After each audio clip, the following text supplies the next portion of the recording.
Bonjour, je suis Amaya, thérapeute, coach love et spiritualité dans les Landes. J'accompagne des femmes et des hommes, seuls ou en couple, sur les chemins de l'amour et de leur âme. Bienvenue dans les Échos du Cœur, votre rendez-vous hebdomadaire. Alors aujourd'hui, nous allons parler d'un thème essentiel, puissant et libérateur. C'est l'amour. Arrête d'être la femme parfaite. Les Échos du Cœur sur Port d'Albret FM. Sois belle, douce, compréhensive, mince, forte, mais pas trop. Indépendante, mais disponible. Et aime comme il faut. Combien d'entre nous ont grandi avec ce modèle étouffant de la femme parfaite ? Ce personnage presque mythique auquel on nous a appris à ressembler, mais qui peut étouffer notre vraie nature. La perfection, c'est cette idée rigide, souvent impossible, d'être sans défaut, de tout maîtriser, de plaire en toutes circonstances. C'est un idéal normatif, extérieur, qui ne laisse pas de place à l'imperfection, à la vulnérabilité et à l'authenticité. Ce modèle s'inscrit dans une longue histoire patriarcale où les femmes étaient souvent enfermées dans des rôles figés, la mère dévouée, l'épouse docile, la gardienne du foyer. Alors ce schéma a traversé les siècles, c'est ancré dans nos éducations, dans nos codes sociaux, et on continue d'influencer les relations aujourd'hui. Par exemple, je pense à une cliente que j'accompagne, Maïté, une jeune femme de 2 enfants, cadre active, qui m'a confié. J'ai toujours voulu faire parfaitement les choses. Réussir ma carrière, être la maman idéale, la femme qui soutient son mari, tout gérer sans faillir. Mais au fond de moi, je suis épuisée, perdue. Je ne sais plus qui je suis vraiment. Voici un des exemples.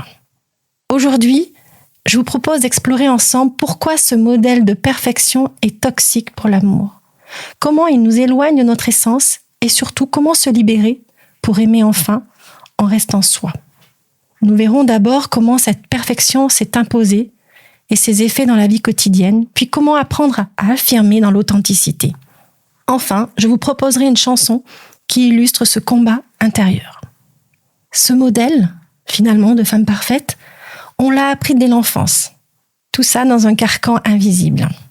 Il nous pousse à tout contrôler, à tout réussir, et souvent au détriment de notre bien-être. On apprend à masquer ses émotions, à ne pas montrer sa fatigue, sa colère pour ne pas décevoir. Dans le couple, cela peut se traduire par le sacrifice de soi, la soumission déguisée, le besoin de plaire à tout prix, mais ce n'est pas durable. Ce poids génère souvent de la frustration, fatigue, perte d'estime et un sentiment profond de déconnexion avec soi-même. Pourtant, l'amour authentique ne demande pas la perfection, il demande la vérité, la vulnérabilité, l'acceptation de soi. Dire non, c'est exprimer ses besoins, c'est poser des limites, c'est se respecter et permettre à l'autre de nous voir vraiment. S'autoriser à être imparfaite, à faire des erreurs, c'est ouvrir la porte à une relation plus sincère, plus douce. C'est une révolution intérieure qui demande du courage mais qui libère de la pression et ouvre à plus de bonheur. C'est toujours Amaya dans les Échos du Cœur.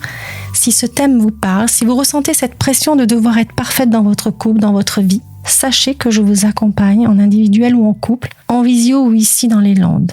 Je vous rappelle aussi la sortie de mon livre « Les flammes jumelles, la clé du parcours de l'amour » aux éditions Exergue. Un guide pour comprendre et traverser ces amours intenses et transformatifs. Les Échos du Cœur avec Amaya. Au-delà du modèle patriarcal, la société actuelle continue d'imposer ses normes fortes sur la femme. Être réussie, belle, en forme, équilibrée. Ces attentes nourrissent souvent un dialogue intérieur critique et incessant. Cette pression sociale façonne nos comportements amoureux. On cherche à plaire, à ne pas décevoir, on cache nos failles. Pour vraiment s'aimer et aimer librement, il faut défaire ces conditionnements. Cela demande de renouer avec soi-même, d'écouter ses désirs profonds, ses limites, ses émotions, sans jugement. C'est un véritable acte d'émancipation qui ouvre la voie à des relations plus authentiques, plus épanouissantes. Alors, oser vivre et aimer, être hors des cadres imposés, c'est se donner la chance d'une vie amoureuse pleine et libre. La quête de perfection dans l'amour est une illusion coûteuse. Elle nous éloigne de nous-mêmes et des autres. S'autoriser à être imparfaite, à dire non, à poser ses limites, c'est s'ouvrir à un amour plus vrai, plus respectueux, plus durable. L'amour n'est pas un rôle à jouer. C'est une rencontre d'âme authentique. Arrêtez d'être la femme parfaite. Commencez à être simplement vous, pleinement, avec toutes vos nuances et votre beauté unique. C'est là que réside la vraie puissance de l'amour. La semaine prochaine, nous plongerons encore plus profondément dans la relation du lien entre flammes jumelles. Un voyage au cœur de ces rencontres d'âmes, intenses, parfois difficiles, mais toujours profondément transformatrices. Merci de votre écoute, de votre présence et de votre cœur ouvert. Continuez à vous aimer. Non pas malgré vos imperfections, mais avec elles. Je vous retrouve sur Instagram, Facebook ou en consultation. Prenez soin de vous. Prenez soin de votre vérité. Je vous love. À très bientôt, Amaya. Les échos du cœur sur Port d'Albret FM.